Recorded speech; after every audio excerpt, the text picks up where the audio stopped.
आज मैं हरियाणा के अपने उन भाइयों बहनों से बातचीत कर रहा हूं जिनकी आयु 60 वर्ष पार और अभी हो सकता है आप लोग 65-70 के भी न हुए हों, और इसलिए मैं ये मान के चलता हूं कि आप सब मेरे सब साथी हैं, हम साथी हैं। मैंने माना है कि पूरे हरियाणा की जनता 2,87,00,000 लोग, लगभग 72 लाख परिवार, ये सब मेरा परिवार है और इस नाते से आप मेरे परिवार के साथी हैं, मेरे भाई बहन हैं। कुछ वर्ष पहले हरियाणा के अंदर ऐसे व्यक्तियों के लिए जिनकी आयु 60 वर्ष से ऊपर हो जाती है, उनको एक सम्मान निधि के नाते भी योजना शुरू की थी और वो योजना शायद 100 रुपए के आसपास से शुरू हुई थी। 2014 में हम लोगों ने सरकार संभाली तो उस समय ये पेंशन 1,000 रुपया मासिक थी। अगला जो 2023 का महीना शुरू होने वाला है, उस समय ये हमारी जो पेंशन है, जो सम्मान निधि है, ये 2,750 रुपये हो जाएगी।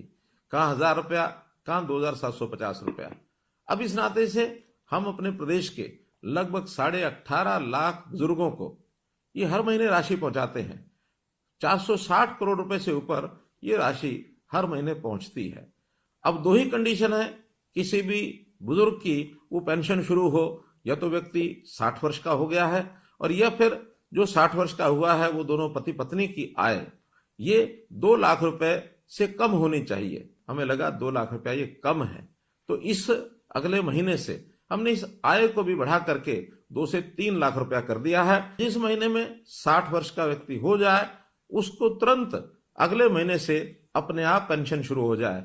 मात्र एक कागज पर आपको साइन करना होगा। एक ही महीने के अंदर अंदर वो सहमति पत्र के साइन भी हम कराते हैं और उसके बाद उन लोगों से जो सहमति पत्र देते हैं अपने आप ही पेंशन है ये जाना शुरू हो जाता है। हमने लगभग 6 महीने पहले इस व्यवस्था को शुरू किया था और इन 6 महीनों में 16,500 लोगों को और ऑटोमेटिकली अपने आप पेंशन मिली। केवल हरियाणा प्रदेश ही है जो ये 2,750 रुपया और ये दे रहा है, और किसी प्रदेश में इस प्रकार की व्यवस्था ये ऐसी नहीं है। हमारे देश के प्रधानमंत्री विशेष तौर पर बहुत चिंतित है, गरीब परिवारों के लिए उनकी चिंता है।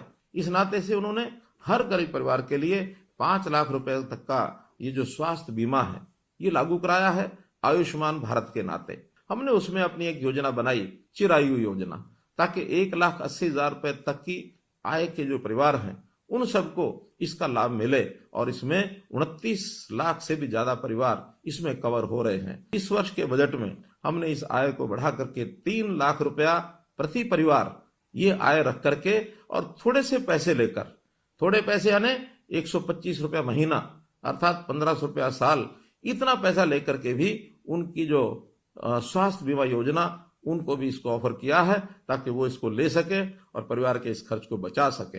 एक वर्ग ऐसा हमको ध्यान में आया कि आयु भी 80 वर्ष से ऊपर है, अकेले रहते हैं और उनकी अपनी इनकम हमारे डाटा के हिसाब से 25,000 रुपए से कम है। ऐसे भी 3600 लोग हैं। अप्रैल से इन सब लोगों के लिए जो वृद्ध आश्रय स्थल, सेवा आश्रम, वरिष्ठ नागरिक सेवा आश्रम, इन सेवा आश्रमों में उनको हम कहेंगे जाकर के वो वहां रहें। अगर वो सहमत होंगे उन सबको हम इन सेवा आश्रमों में रखेंगे। कोई गरीब परिवार है उसकी हर प्रकार की चिंता, राशन कार्ड के नाते से ऑटोमेटिक राशन बनते हैं। अगर किसी परिवार के सिर पर छत नहीं है, प्रधानमंत्री आवास योजना के अंतर्गत उनको मकान मिलता है। कोई व्यक्ति बीमार होता है तो उसको आयुष्मान के नाते या चिरायु योजना के नाते 5 लाख रुपए तक उसकी बीमा की भी चिंता हम करते हैं। उनके बच्चों की पढ़ाई की भी हम चिंता करते हैं। और तो और कोई व्यक्ति आगे चल करके भी बीमार न हो, उसका स्वास्थ्य जांच जरूर हो, इसके लिए भी निरोगी योजना बनाई गई है।